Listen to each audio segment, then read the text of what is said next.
The views and opinions expressed in the following program are not necessarily those of Open Sky Radio. Please be advised.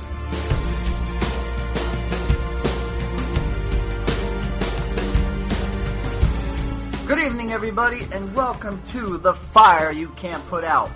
For the week of, well, we are into August now. Today's August 1st. I generally record this show on Thursday, Wednesday, or Thursday. Coming up tonight, the fast food strikes. 4 in 5 adults will face poverty in their lifetime. Moral Mondays.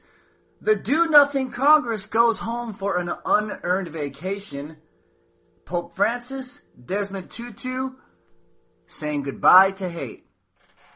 Thank you, everybody, for tuning in tonight. I am Melvin. I am your current host, once co-host, now host. Doing it by my lonesome. I appreciate you for being out there, certainly. This is The Fire You Can't Put Out. Before I get into the heavy news, I want to do a few quick updates. These are things that I don't see a lot of need to get into, but I do want to update you about them. First of all, Snowden. This morning, August 1st, or late last night, July 31st, Snowden, the whistleblower, accepted 1 year of immunity, from Russia. So he is no longer in the transit area. He is a Russian citizen and will be for the next month. Of course, this morning, Congress was just bloviating, going off. Boner had a few things to say. McCain had a few things to say. And they were all furious. Oh, how could they? Russia's so anti-America. And then, of course, the Southern Belle, Lindsey Graham, said that we should just boycott them. I don't know why he thinks that does anything. So, congratulations to Snowden. You won this round. Certainly. And I hope you continue to win many more. There was a poll that was taken about what people think of Snowden. Do they see him as a whistleblower, or do they see him as a leaker? Now, there's an obvious distinction here.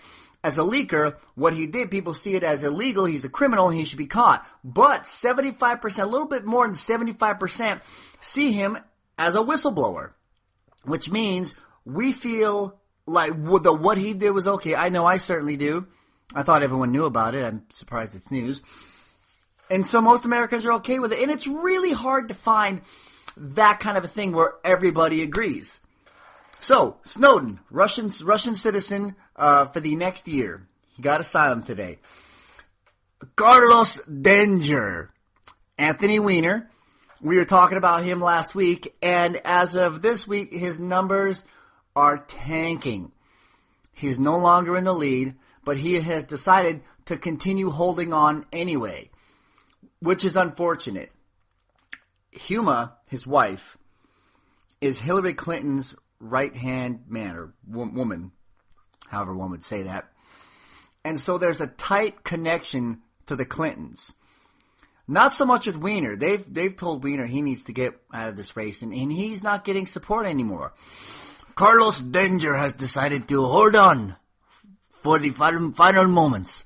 So, hopefully, he gets out of the race soon, because it's not good news if he becomes the nominee, and it's even worse news if he wins for New York, because I don't live in New York, but I don't think he should get to be the mayor. Certainly. He obviously can't control himself. There was a time where when it happened, I said, well, that's something between him and his wife, but then he did it over and over and over. And when it came out, he said to the press, well, I told you this was going to happen again. I told you there was going to be more. Not very responsible, Mr. Danger. So, enough of Weiner, aptly named. And Ariel Castro, you may remember him, this was only a few months ago, who kidnapped 3 women, imprisoned them in his house, raped them repeatedly over 10 years. 2 of the girls were only teenagers when it happened at the time. Took away 10 years of their life. Now, when he was caught, we were looking at a long, because there were hundreds, if not thousands of charges against him. We were looking at a long court case. I mean, just all hours and weeks and months and years of testimony. He eventually pleaded guilty to avoid the death penalty. And he did. He was eventually charged with 936, 937. Does it really matter? You have 900 charges. Rape, kidnapping, sodomy, and all the rest, and on and on. He spoke at his sentencing hearing today, and he was sentenced to life in prison plus 1,000 years. It's really meaningless. It obviously just means he's going to die in prison. But when he spoke at his hearing today, he actually got up and said this, and this blew my mind. He said, "I'm not a bad guy. Yeah, I know this whole thing happened." He goes, "But look, the sex that happened in the house, it wasn't all rape." Let me start there. If ever you find yourself saying, the sex, it wasn't all rape, you're a bad guy.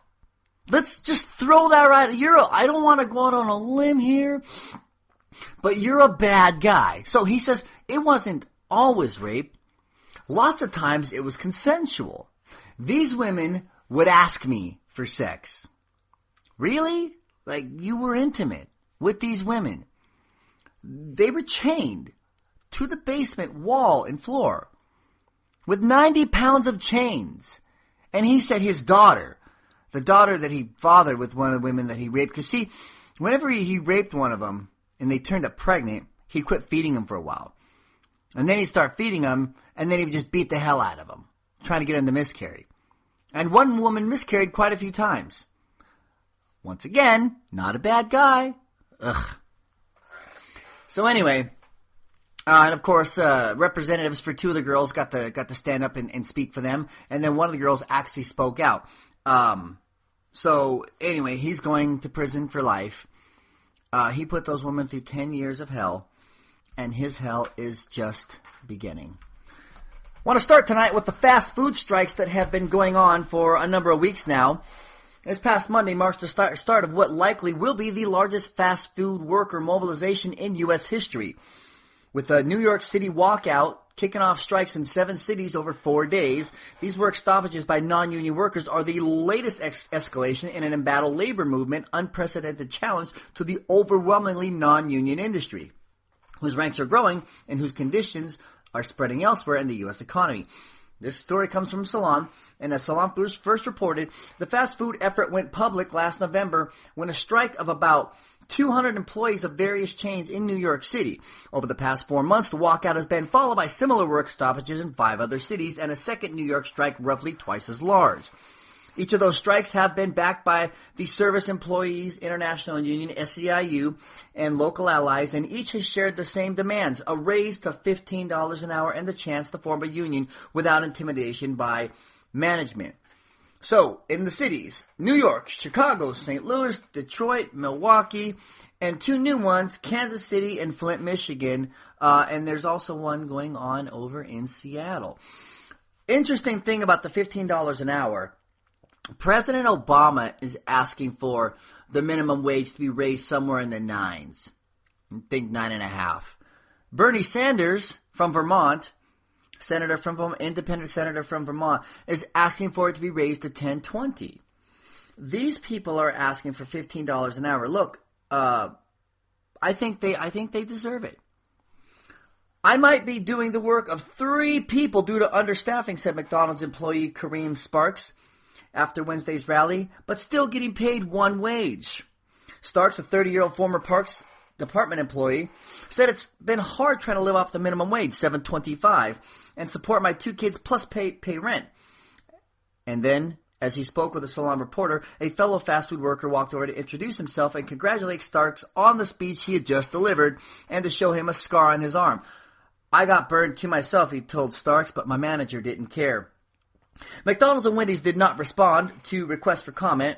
Asked about the strikes, Domino's Vice President Tim McIntyre emailed, "Opportunity exists for everyone in our system who's willing to work hard and focus on rising to the next level. For that reason, we don't focus on an individual specific wage issue for reasons including the tremendous upward mobility at Domino's and the fact that we are often people's second job.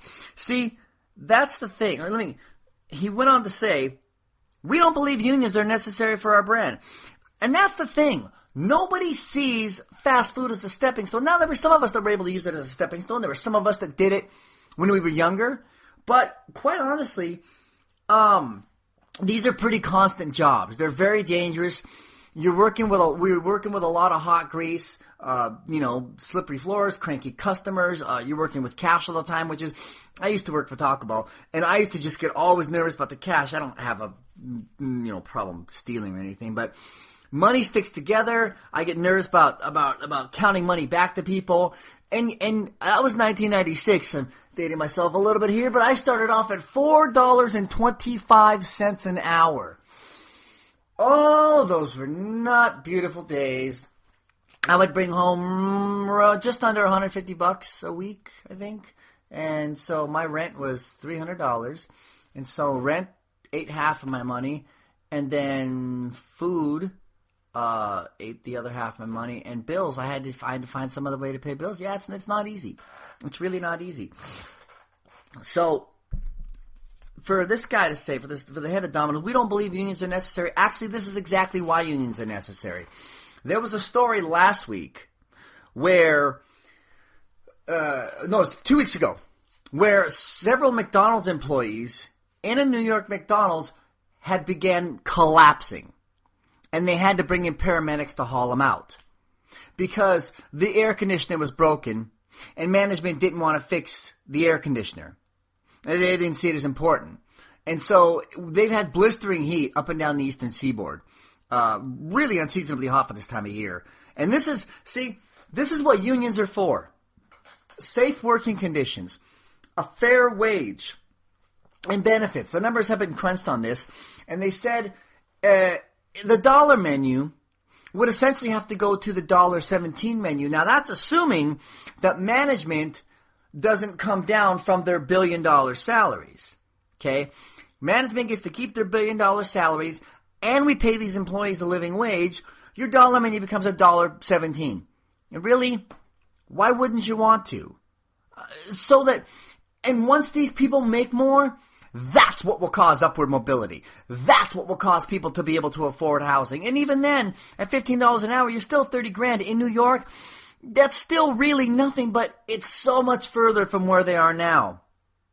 So, these strikes anchor and amplify a range of other comprehensive campaign efforts, from criminal charges filed by Seattle workers over alleged wage theft. Now, I love that they're calling that, because that's what it is.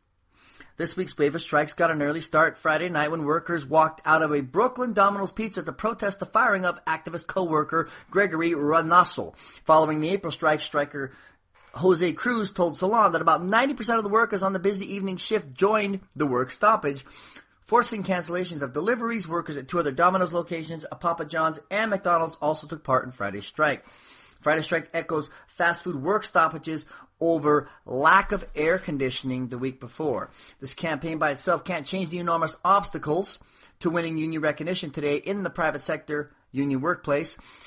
I don't see any path forward on that front.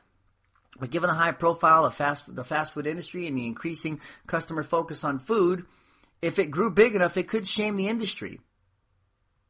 So, and this is going to continue over the next number of weeks and months. I see this as a very important thing. I see it as something that is certainly long overdue, and it's not easy to strike because if all you're making is $7.50 an hour or $8.50 an hour, and you've got kids and you've got bills, you're already not making enough. When these guys strike, they're losing money, even more money. So the pessimist would say, well, if they can afford to lose that money, no, they can't. But the way they're being treated is inhuman, and they can't continue to work in these conditions. So this comes from AP, written by Hope Yen. 4 to 5 U.S. adults struggle with joblessness, near poverty, or reliance on welfare for at least parts of their lives, a sign of deteriorating economic security and the elusive American dream. Survey data exclusive to the Associated Press points out an increasingly globalized U.S. economy, the widening gap between the rich and the poor, and the loss of good-paying manufacturing jobs as reasons for the trend. As non-whites approach a numerical majority in the U.S., in a most recent AP poll, 63% of whites called the economy poor. Pardon me. While racial and ethnic minorities are more likely to live in poverty, race disparities in the poverty rate have narrowed substantially since the 1970s. Economic security is engulfed in more than 76% of white adults by the time they turn 60, according to a new economic gauge being published next year by the Oxford University Press. The gauge defines economic insecurity as a year or more of periodic joblessness, reliance on government aid such as food stamps, or income below 150% of the poverty line.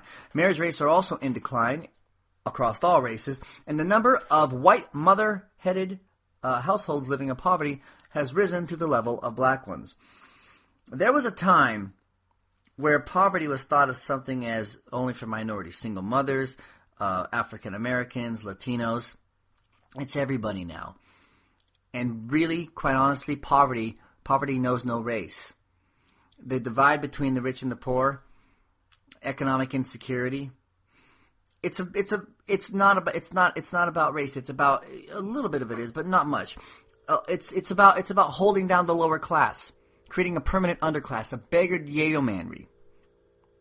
America's poor remain stuck at a record number 46.2 million, or 15% of the population.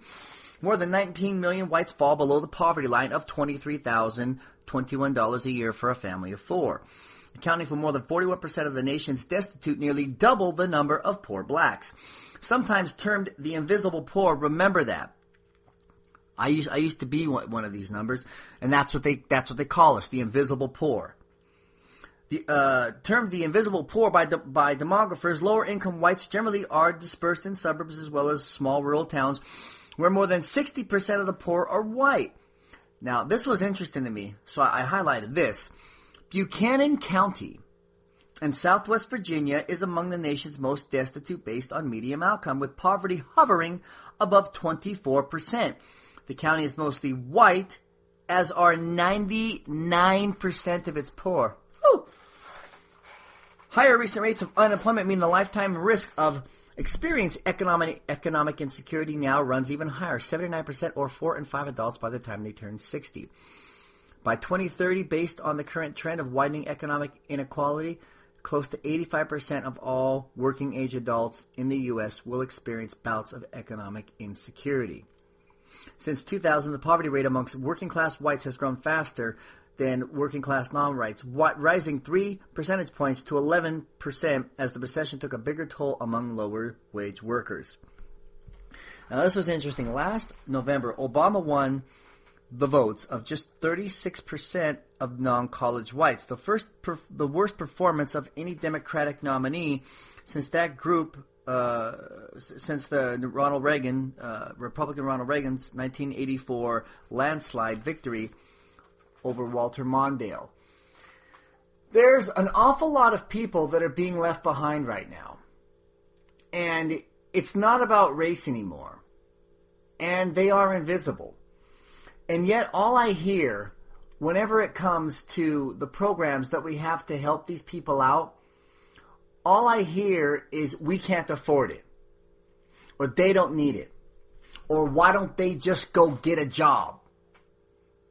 Jack Welch, former head of NBC, was quoted one time, and this isn't verbatim, I'm sort of paraphrasing here, but he said, if I could build factories on barges and just move them from country to country, ensuring that I always have the cheapest labor, I would do that. Think about that. That is his level of America. Like, that's where he says, look, I don't care about this country, okay? If I could build factories on barges and just move around and keep slaves working for me, that's what I would do. Pretty amazing stuff. But not that far from today's conservatives. They roughly believe the same thing. And they're the ones fighting against raising the minimum wage, fighting against food stamps. fighting against a college education, helping parents with childcare, very important things. So, and they're talking a lot of our populace into subscribing to it as well. And it's unfortunate. 4 in 5 in the U.S. face near poverty. It's pretty startling numbers. However, when it comes to war, and war really seems to be the only thing where we never ask any questions. We just do it. We just go, go, go. When it comes to war, we spare no expense. Pretty amazing. Doesn't say much for our priorities, though. Now, just before we went on the air last week, Obama had just finished up a major speech, okay? The White House, Obama gives a fair amount of speeches and addresses at colleges, but they don't generally hype them. Leading up to this one, they hyped it. They really hyped it. And so we were expecting something big, something specific. Obama got out there and he said some things that needed to be said, but it wasn't real specific. Let me give you this. Against the backdrop of a stable but still lethargic economy, the president on Wednesday, this is last Wednesday, so the 24th, urged Congress to end what he deemed worsening gridlock and to join him in crafting a constructive agenda for jobs, immigration reform, and healthcare implementation. The speech, which was widely hyped in advance by the administration, was heavy on broad themes while touching on very few specifics. Obama, and I quote, "Over the last 6 months, this gridlock has gotten worse. I didn't think that was possible," the president said. "The good news is a growing number of Republican senators are trying to get those things done, like an immigration bill that economists say will boost our economy by more than $1 trillion. But a faction of Republicans in the House won't even give that bill a vote. And that same group gutted a farm bill that America's farmers and most vulnerable children depend on. With an endless parade of distractions, political posturing, and phony scandals, Washington has taken its eye off the ball," he said. "And I'm here to say that this needs to stop. Short-term thinking and stale debates are not what this moment requires." Pardon me. While declaring that the economy stood in a better place now than it did when he took office, Obama conceded that the status quo was not good enough. The current state of income inequality, he stressed, isn't just morally wrong, it's bad economics.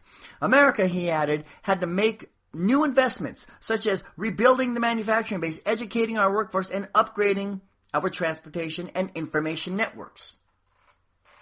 But it was impossible to not place the speech in a broader political context. It was being delivered in part to pre-frame upcoming fights rather than to win current ones. The late summer months have been a notoriously tough part of the political calendar for the president, from healthcare town halls in 2009 to the lead up to the 2010 elections to the debt ceiling standoff in 2011, and advisors of the president acknowledge that they are keen to avoid getting caught flat-footed again. Their efforts have even greater urgency considering that several major battles with congressional Republicans are on the horizon.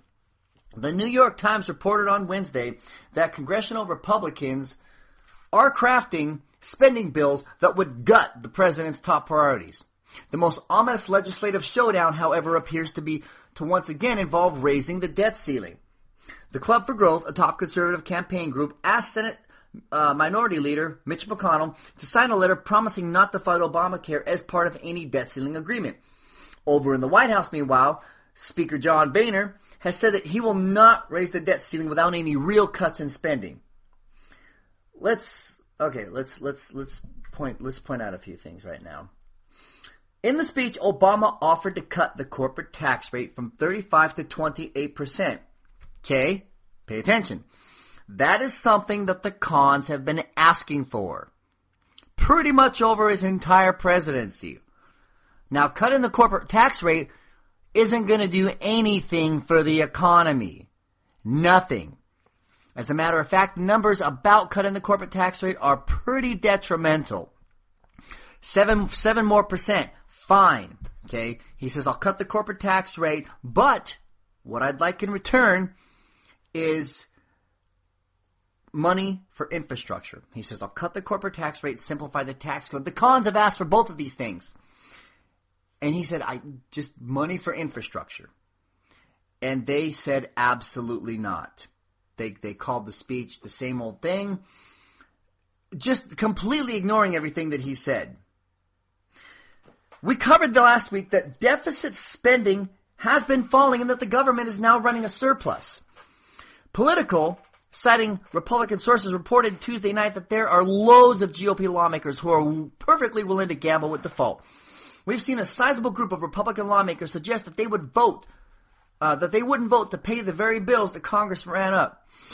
The latest estimates have the debt ceiling fight hitting somewhere around the end of October. Here's the other thing, and I say this every show, and I'm going to say it in this show as well. Congress. Only Congress can pass a bill. Only Congress can spend money. So to say, Mr. Obama, you need to stop spending money. We're not going to pay for the bills that we've passed. The president didn't pass those bills. You passed those bills, Congress. You hold the purse strings. The president doesn't legislate. He can try to set an agenda, but it's Congress that does everything. So when they say, well, Obama's policies have done this, that, and the other nation has left us flat-footed and left us broken, blah, blah, blah. No, it hasn't. Name a policy of Obama's that has passed, that has done anything detrimental. Lilly Ledbetter, good. Women should make what men make. Obamacare, dropping rates through the floor already. No more lifetime caps. There was a story I read today about a gentleman who contracted a disease, a very, very rare disease, and the doctors told him there's no treatment for it. Go home, finalize everything, pick out a hospice, go there, and die. So he went home and got on the internet, started doing a little bit of research about his disease. He found a doctor several states away, I believe it was in Kansas, who said, "Yeah, I'm very familiar with your disease. I've been studying it for years. I've got some of these experimental treatments, and I would love to help you out." He goes out to Kansas all the time to see this doctor. He's now alive and well and doing just fine. After his doctors had initially told him, pick out your hospice, finalize everything, you're as good as dead. He's now alive and well, but not without a few medical bills. $2 million worth. And his private for-profit insurance company has told him they're not paying them. Go to hell. Because see, they were very happy to collect his premiums. But now that he's well, now that he has survived, they're pretty much letting him know that they wish he would have died. And that's what we're dealing with. And that's why it's so important that we need to keep Obamacare. The president has done a few good things, but Congress has just largely jumped in front of everything and yelled stop. Obama's fighting back a little bit. Let's go to the Keystone XL Pipeline. So in an interview with Michael Shear from the New York Times, Mr. Obama was quoted as saying he's putting forth some hints that he's probably not going to approve the Keystone XL Pipeline. He says, well, first off, Michael, Republicans have said that this would be a big jobs generator. There's no evidence that's true. My hope would be that any reporter who is looking at the facts would take the time to confirm that the most realistic estimates are that this might create maybe 2,000 jobs during the construction of the pipeline. Just during the construction of the pipeline, which might take a year or two, and then after that, we're talking about somewhere between 50 and 100 jobs. This is where the president chuckles. I'll try to chuckle. In an economy of 150 million working people, the New York Times, yet there are a number of unions who want you to approve this. I love that they do that, like unions lead the president around by his nose. Mr. Obama, well, they might like to see 2,000 jobs initially, but that is a blip. That is a blip relative to the need. So what we also know is that oil is going to be piped down to the Gulf to be sold on the world market. Here's the thing. Keystone Pipeline won't help Americans. Any Americans. Because that oil will instantly, it goes on the world market. where it will be sold to the world. It's not for Americans. Okay? So he points out, so it does not bring down gas prices here in the United States. In fact, it might actually cause gas prices in the Midwest to go up, where currently they can't ship some of that oil to world markets. When we learned about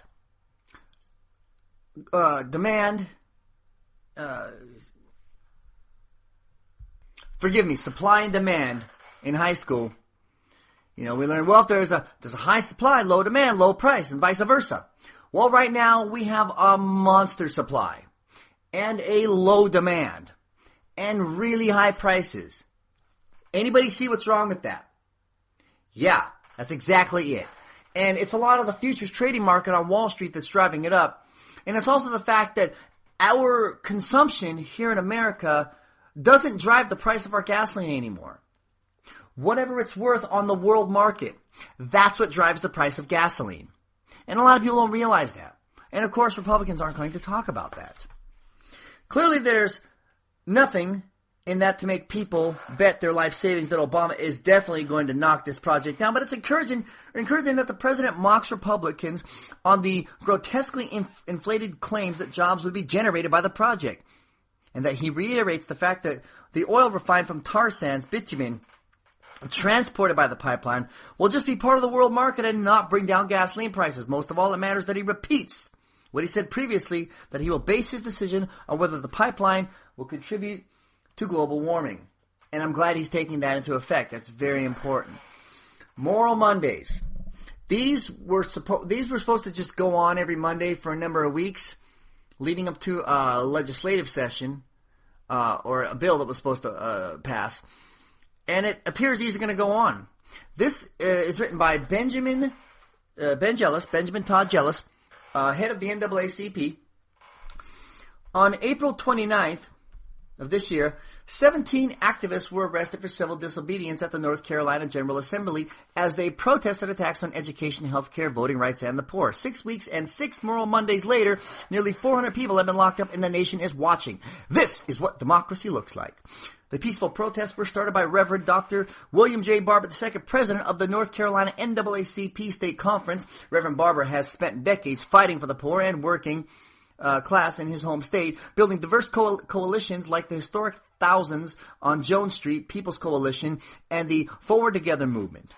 Despite name-calling and threats of violence, he has continued to build his grassroots movement to fight poverty, racism, and the discriminatory policies of the Old South.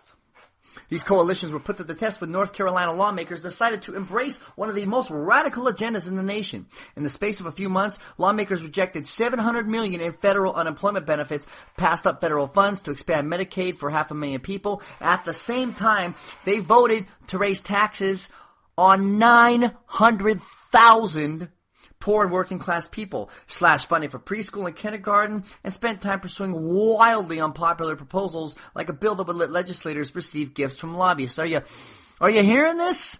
In the Republican-led legislature, are you hearing this? Who's voting for these schmucks? Okay? They cut programs that help the poor and then dramatically raise taxes on the poor. Wait a minute, isn't there something about... Well, we're not going to get into that. Reverend Barber also took the advice of Dr. King. Said, if you are comfortable in your coalition, then your coalition is too small. The protesters getting arrested each week are from all different backgrounds. Veterans, students, school teachers, blue-collar workers, professors, doctors, labor and environmental leaders, clergy of different races, classes, faith, communities, and even physical abilities. Dr. Charles Vanderhorst, a white doctor from UNC School of Medicine, says, this is not a black thing. This is not a white thing. This is a poor thing. This is not a rich thing. This is not a Christian or Jewish or Muslim thing. When what hurts one person hurts us all. That's a very important point. It goes back to the AP study that I read earlier. Luckily, America has been listening. The protests have earned growing national press, and last weekend, Melissa Harris Perry of MSNBC devoted a segment of her national Saturday morning television show to the campaign. The question is whether North Carolina is going to listen to its own people. So, demonstrators flocked to the state capitol in Raleigh, North Carolina, on Monday, turning the 13th consecutive Moral Monday gathering into what authorities call the largest protest yet. The week's Moral Monday rally against the GOP state agenda came 3 days after lawmakers left the Capitol for the summer. WRAL reported that educators turned out in droves to denounce a budget adopted by lawmakers and signed by Governor Pat McCrory last week. The bill didn't include raises for the state's teachers, which were already among the lowest paid in the country. It also effectively ended teacher tenure, eliminated bonuses for educators in higher degrees, and approved a $20 million for opportunity scholarships that opponents say looks like a school voucher system. State Republicans again sought to downplay the significance of protests, saying Democrats were simply bitter over electoral losses. People are out in front of the governor's mansion right now, and they're protesting him right now. This is McCrory. And earlier today, McCrory and 4 of his aides came out to the largely female crowd that were there to protest the anti-abortion bill, and he gave them cookies, and they were shocked. And then McCrory went back into his house with his aides. They returned the cookies, and they said, "No, we don't want your cookies." After mulling over it a little bit, it seemed to the crowd, largely female, that he was making an offhanded 1950s gesture. As, shouldn't you be baking? Shouldn't you be doing something else? Let the men handle this. No close observer expected Republican Pat McCrory to not sign the Republican-dominated legislature's smorgasbord of voter suppression provisions. After all, he's willing to sign just about any retrogressive bill they plunk down on his desk, but the guy can't even be bothered to read the bill. You're going to love this. An Associated Press reporter asked the Republican governor how 3 particular provisions of the bill would help prevent voter fraud. Ending same-day registration, trimming the period for early voting by a week, and eliminating a program that encourages high school students to register to vote in advance of their 18th birthdays. This was actually how I signed up to vote just ahead of my 18th birthday when I was in high school in 1996. Oh, there I go, dating myself again. I won't say 1996 again during this broadcast. Think about that. Ending same-day voter registration, trimming the period for early registration, and eliminating the program that has kids sign up in school ahead of their 18th birthdays. How does that stop voter fraud? By the way, there is no voter fraud. You know how many people have televisions fall on them every year and kill them? About 36 across the whole nation of 307 million people. 36 of them have a television fall on them. Yeah. 36 have a television fall on them and kill them. That is about 20 more than commit voter fraud. I don't see any hair on fire bills about televisions falling on people. Maybe we just don't think it's that important. In 2007, North Carolina made its system fairer by allowing same-day registration for people signing up to cast a ballot during early voting. Unlike 9 other states and the District of Columbia, however, it did not allow same-day registration on Election Day itself. Now there will be no same-day registration. Asked about the provision that ends pre-registration by those under 18, McCrory said, "I don't know enough. I'm sorry, I haven't seen that part of the bill." Here we go. He's not reading it. He goes, oh, my con buddies, they passed this? Oh, hell, get that over here. Let me sign that right away. Law includes a variety of other provisions, too, including a strict photo ID requirement that voter advocates say would keep hundreds of thousands of mostly minority North Carolinians from voting. Just a few weeks ago, before the extremist 5 on the Supreme Court decided in Shelby County v. Holder to crush key enforcement provision of the Voting Rights Act, North Carolina would have had to run its new laws past the U.S. Department of Justice and have them pre-cleared before implementation. But because they overturned that, these states get to do whatever they want. And they're going to keep college kids away from the polls. And they're going to try to keep women away from the polls. African Americans and Latinos, they're killing democracy. What I'm seeing this week in Moral Mondays and in North Carolina and in Madison, that's right, Madison, is democracy in action. People actually getting involved in their country. Much as I don't like the state of what's going on right now, I do love the fact that these democratic things are happening. I don't know if you know this, but for the past several hundred days, people have been gathering at the rotunda at the State House in Wisconsin, and they've just been gathering and singing songs, letting Walker know that they're there. Initially, it was leading up to the recall effort. And once Walker survived the recall, they've kept going. Just letting him know that they're not going to have their rights taken away. Walker's still working very hard to take their rights away. But this was an interesting story because this is what happened this week. There could not have been a bigger contrast between the two sing-alongs at the Capitol in Madison on Monday. This is where the cons decided to join. Inside, there was a morose assembly of about 36 teabagger zealots gathered in the rotunda, pistols shoved down their pants, with the sole purpose of sticking it to the Madison liberals. The place was teeming with police, and the tension was high. The vein in Sergeant Weiss's temple was pulsating, which could only mean that he was ready to blow. The Tea Partiers had their own version of "This land is my land, this land is your land," which was so cleverly entitled, "This land is my land and is not your land." The last verse went like this. "This land is my land, it is not your land.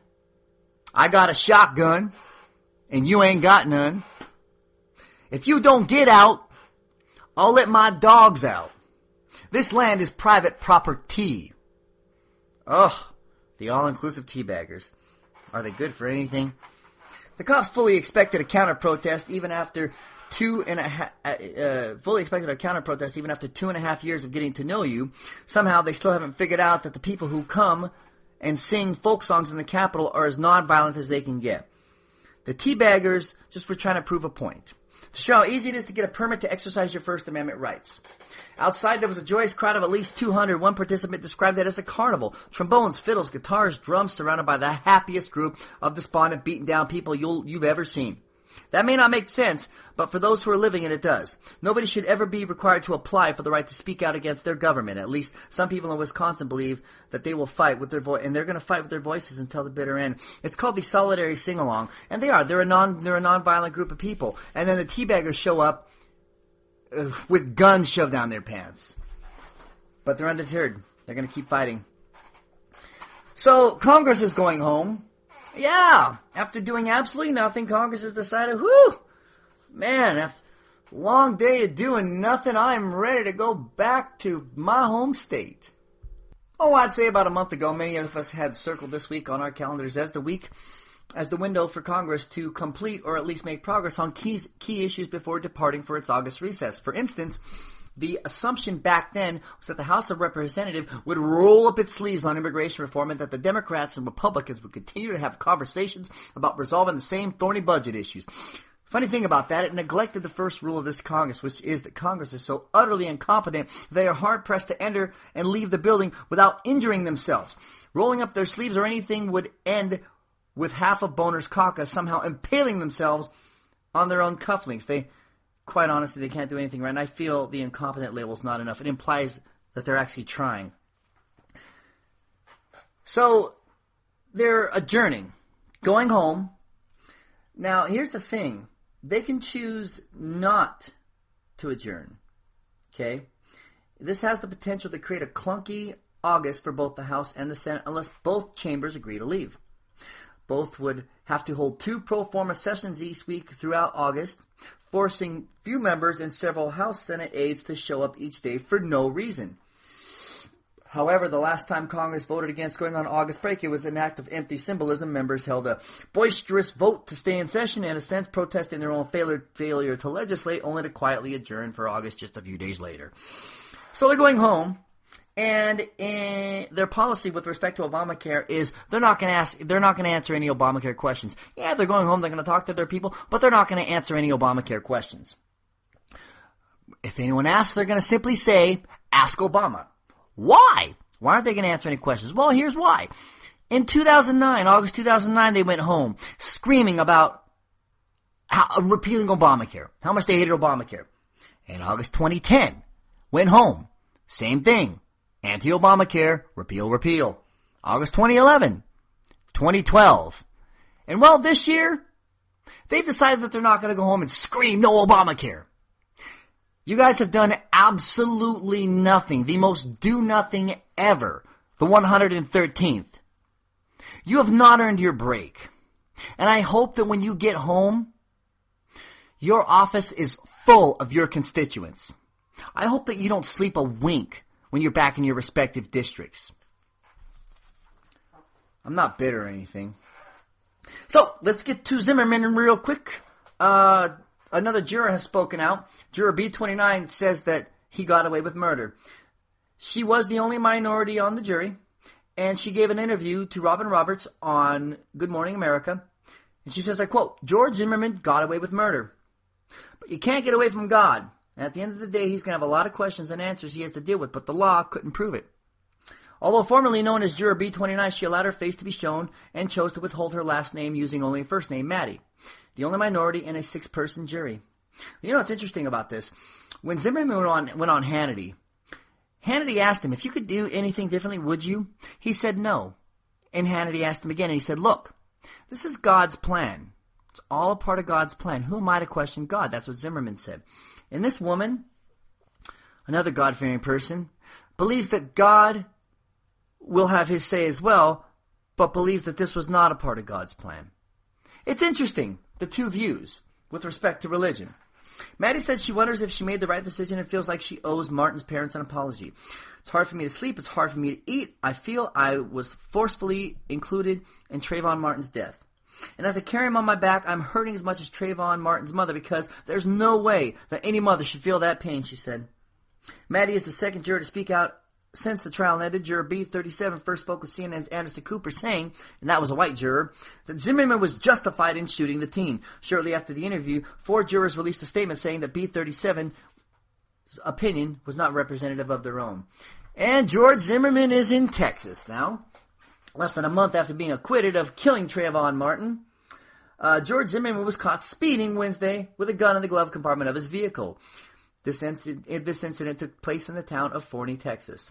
Zimmerman, who informed police that the weapon was in the car shortly after being pulled over, was asked where he was going, to which he responded, nowhere in particular.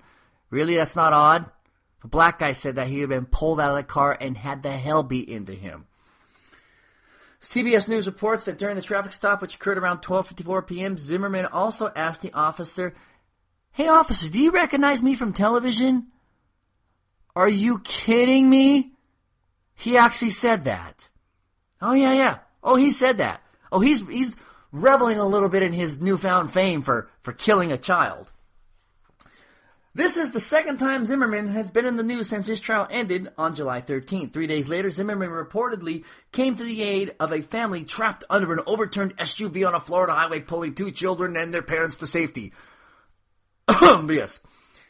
The Huffington Post reached out to the Forney Police Department for comment, but they were not immediately available. Well, it seems that George Zimmerman's doing well.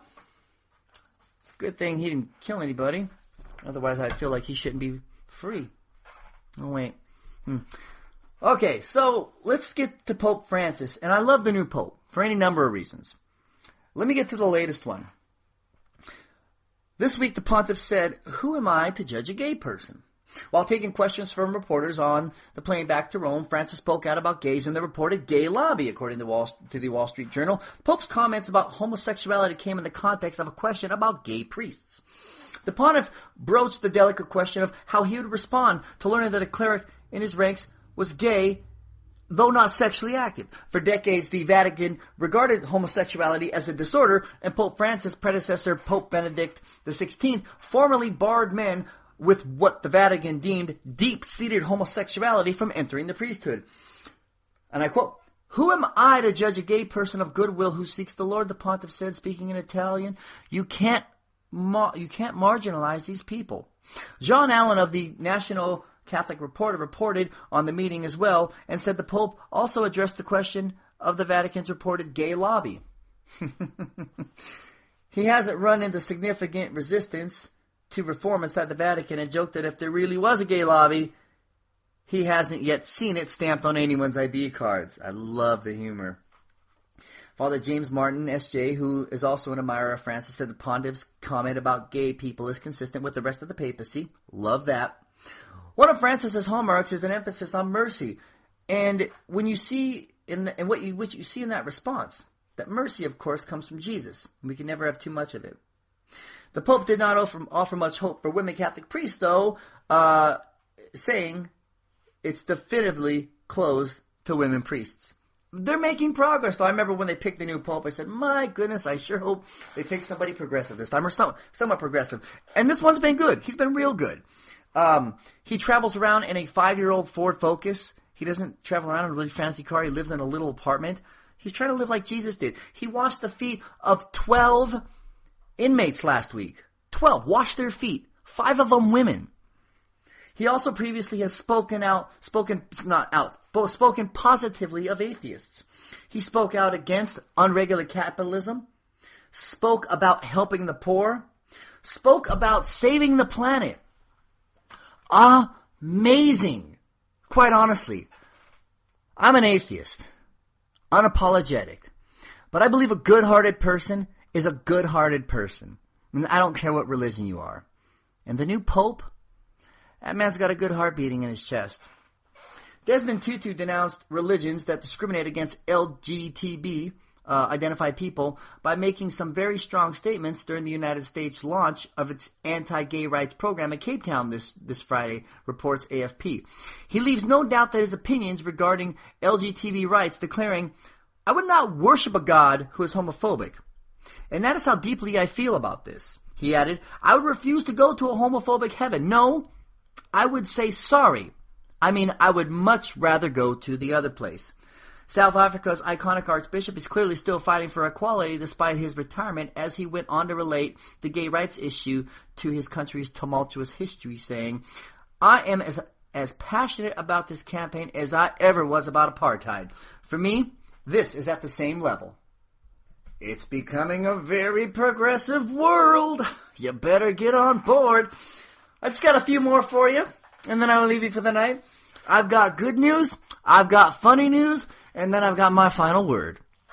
Rush Limbaugh and Sean Hannity are set to be dropped from the second biggest radio network in the country, Politico reported this past Sunday night, the 28th. Cumulus, which runs about 40 stations across the country, is prepared to part ways with the broadcasters over the high cost of distributing their shows, the report said. Limbaugh and Hannity, who are the top 2 most highly rated talk show hosts in America, are syndicated by Premiere, which is owned by Cumulus rival Clear Channel. If the plan comes to fruition, it would mark the culmination of a series of escalating skirmishes between the company and broadcasters, especially Limbaugh. In May, the New York Daily News reported that Limbaugh was set to leave Cumulus himself after CEO Lou Dickey repeatedly accused him of contributing to the company's financial losses due to his incendiary remarks about Sandra Fluke.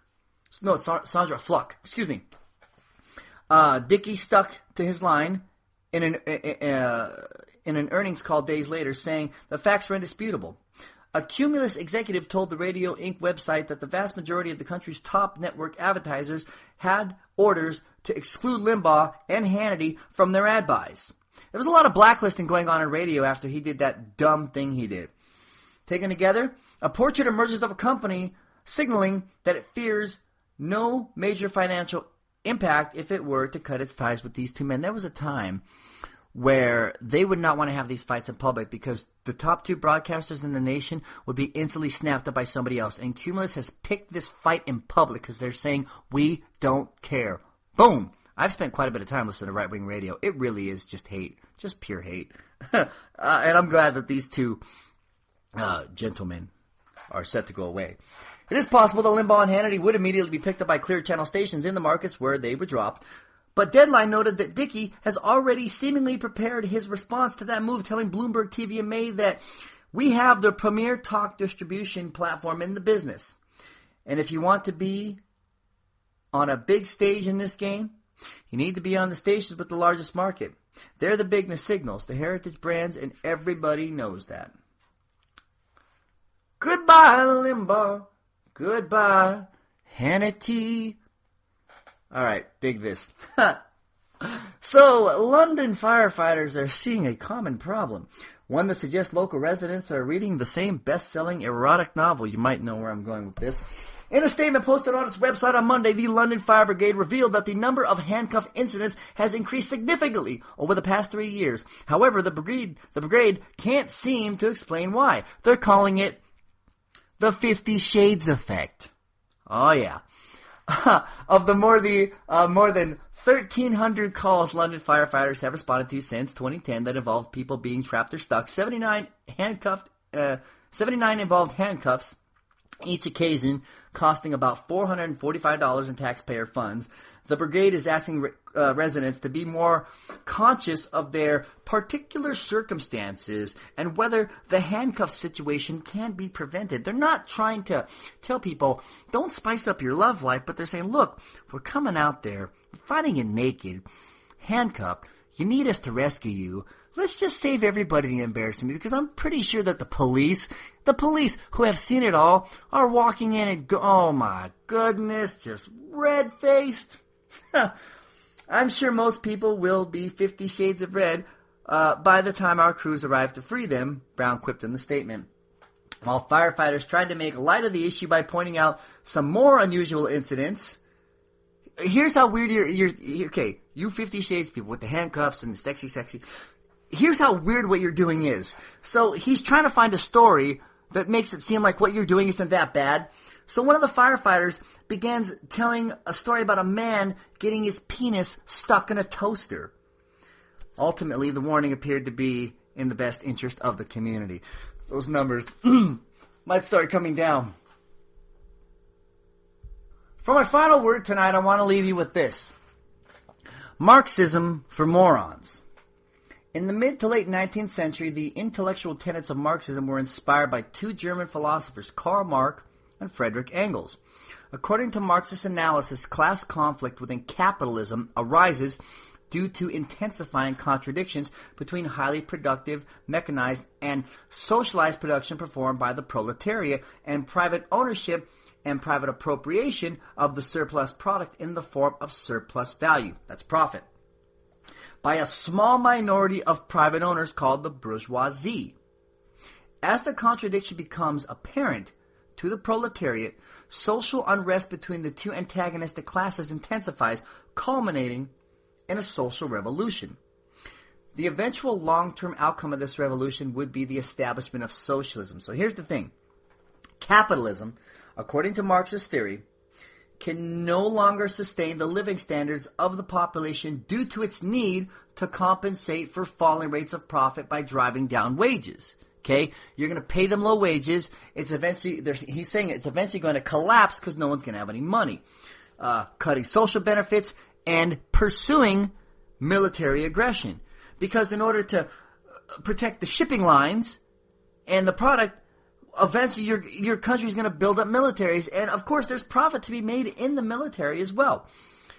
The socialist system would succeed capitalism as humanity's mode of production through workers' revolution. Okay, so here's the thing. He says unregulated, unrestrained capitalism cannot survive. In that, he is correct. Okay, so in his what he's saying is wrong in capitalism. He's right.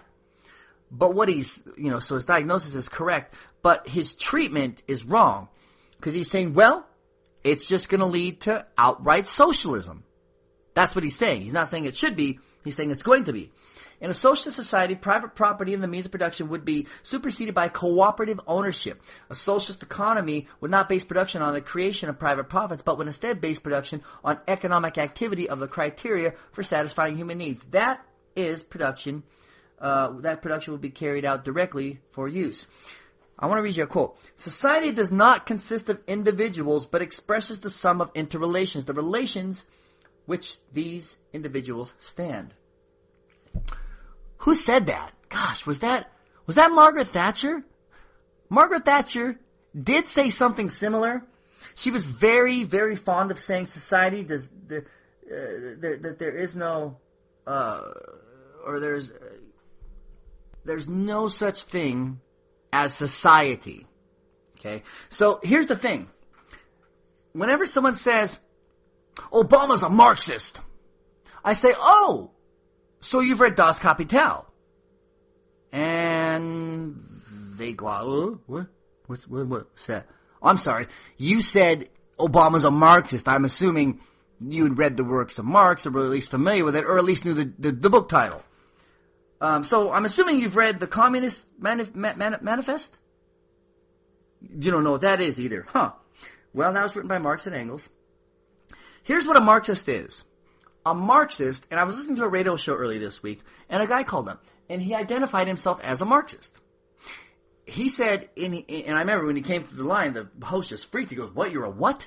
And the guy goes, "I'm a Marxist." And he goes, "Okay, good. What does that mean?" He goes, "I study Marx. I study Marxist philosophy. His ideas on pretty much everything, the economics and all the rest."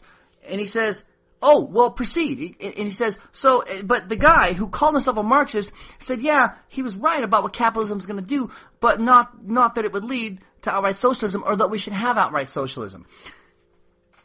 When people are screaming about Obama being a socialist or a Marxist, when the stock market has gone through the roof, when the economies come roaring back, and people have been buying cars and homes and all the rest again, that would not happen if what Marx said was going to happen actually happened.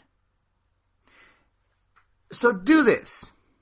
The next time, and if he is a Marxist or a socialist, he's the worst ever. But what they're pointing out, what conservatives point out is they say, well, he's doing this and that and the other, and he's trying to help poor people. That doesn't make you a Marxist. That means it makes you a human. It means you're helping people. That makes you a Marxist?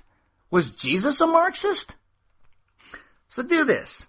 The next time somebody says, rah, rah, rah, right-wing talking point, da, da, da, Obama's a Marxist. And you yourself don't have to have read this book. Just turn to them and say, oh, so you've read Das Kapital. If they know what it is, they're going to say no. But if they don't know what it is, just have a little fun with them.